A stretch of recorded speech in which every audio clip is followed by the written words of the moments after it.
Praise the Lord. मसीह में मेरे प्रिय भाइयों और बहनों, आप सभी को जय मसीह की। मैं आपके लिए एक वचन का पाठ कर रहा हूँ, ध्यान से सुनिएगा।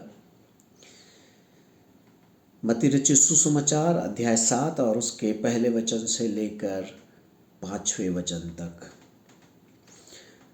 दोष मत लगाओ कि तुम पर भी दोष न लगाया जाए, क्योंकि जिस प्रकार तुम दोष लगाते हो उसी प्रकार तुम पर भी लगाया जाएगा।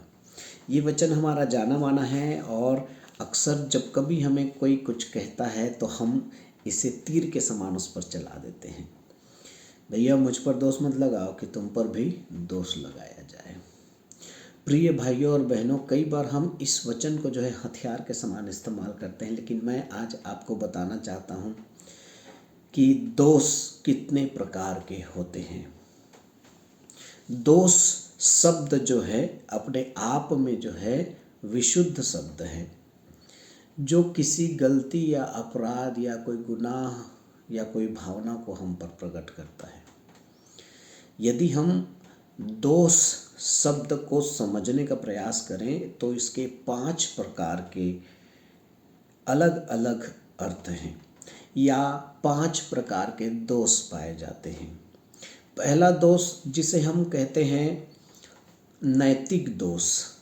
नैतिक दोष में क्या होता है, किसी भी प्रकार का प्रथा हो, व्यवहार हो, चरित्र में पाया जाने वाला कोई कमी घटी हो जो कि समाज में अनुचित लगता हो, उसे हम नैतिक दोष कहते हैं, चाहे वो हमारे जीवन चरित्र से क्यों ना हो।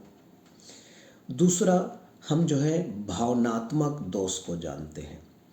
भावनात्मक दोष क्या करता है कि हमारी भावना में पाया जाता है और ये हमें आंतरिक रूप से गलत साबित करता है। यदि आप किसी से झगड़ा कर लिए या गाली बक लिए, किसी के साथ आपने गलत रीति से कोई काम किया है, तो वो भावना जो है आपको आंतरिक रूप से आपको गलत ठहराता है कि तू गलत है। इसे हम दोष भावना भी कह सकते हैं या भावनात्मक दोष।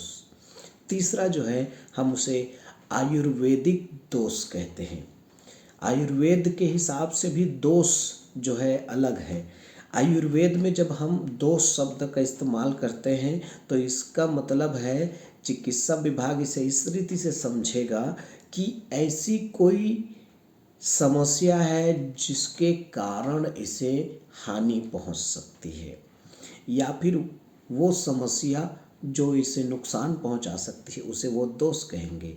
जैसे कि वो बोलेंगे कफ पित्त वात, 3 प्रकार के रोगों को विशेष करके वो दोष के रूप में मानते हैं और हर एक प्रकार की बीमारी इसी से उत्पन्न होता है। तो आपको क्या दोष है इस बात को। चौथा दोष काव्य दोष। यदि कोई लेखक है तो इसे समझेगा। काव्य दोष में भी 3 प्रकार के और दोष पाया जाता है। उसे हम शब्द दोष, अर्थ दोष और रस दोष कहते हैं। मुझे इसे समझाने की ज़रूरत नहीं है क्योंकि मुझे लगता है कि आपको इसकी आवश्यकता नहीं है। फिर भी काव्य दोष, आपके काव्य में लिखने की शैली में जो शब्दों का जो है दोष है, या आपके लिखने में जो है उसके अर्थ का दोष है, डबल ट्रिपल मीनिंग का अर्थ है, या उसके रस का दोष है, तो इसे काव्य दोष कहा जाता है। 5वां और अंतिम दार्शनिक दोष। दार्शनिक दोष का मतलब क्या है, यदि किसी ने मेरी ठीक से प्रशंसा नहीं की, किसी ने मेरा आभार व्यक्त नहीं किया, तो या फिर कोई नाराजगी हो, या फिर किसी भी प्रकार के क्षमा करना हो, तो ये दोष को हम जो है दार्शनिक दोष कहते हैं, क्योंकि ये दृष्टिकोण ऐसा है कि इसमें प्रशंसा, आभार, नाराजगी, क्षमा करना, ऐसी बातों को शामिल किया गया है। तो 5 प्रकार के दोष। पहला नैतिक दोष, दूसरा भावनात्मक दोष, तीसरा आयुर्वेदिक दोष, तीसरा काव्य दोष और 5वां दार्शनिक दोष। प्रिय प्रभु के लोगों, आइए हम हर प्रकार के दोष को अपने जीवन से दूर करें और हम नैतिक दोष को विशेष करके ध्यान देते हुए अपने जीवन में, अपने प्रथा में, व्यवहार में, चरित्र में, बोली भाषा में, काम में हम एक नैतिकता को लाएं ताकि हम नैतिक दोष से बचे रहें। और जब कभी हम किसी पर दोष लगाते हैं तो याद रखिए हम भी उससे अछूते नहीं हैं। हमें अपने आप को बदलना है, फिर दूसरों को।